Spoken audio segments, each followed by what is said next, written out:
If you want to enable or disable Background Apps Manager for battery on the Motorola Signature, first we need to go to Settings. Over here in Settings, scroll down until you find the battery settings.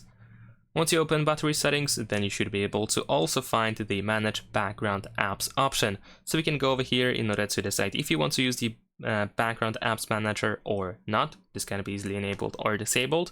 You can also choose apps that are always allowed to be used in the background, or those that are never allowed to be used in the background, and also we have the Smart Use.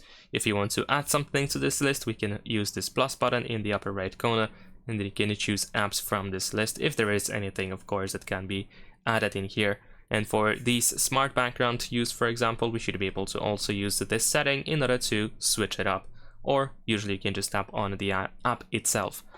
And we can also switch the list from the background use and sort it by apps instead. So this might be a little bit easier actually. And that's pretty much it. Leave a like and subscribe.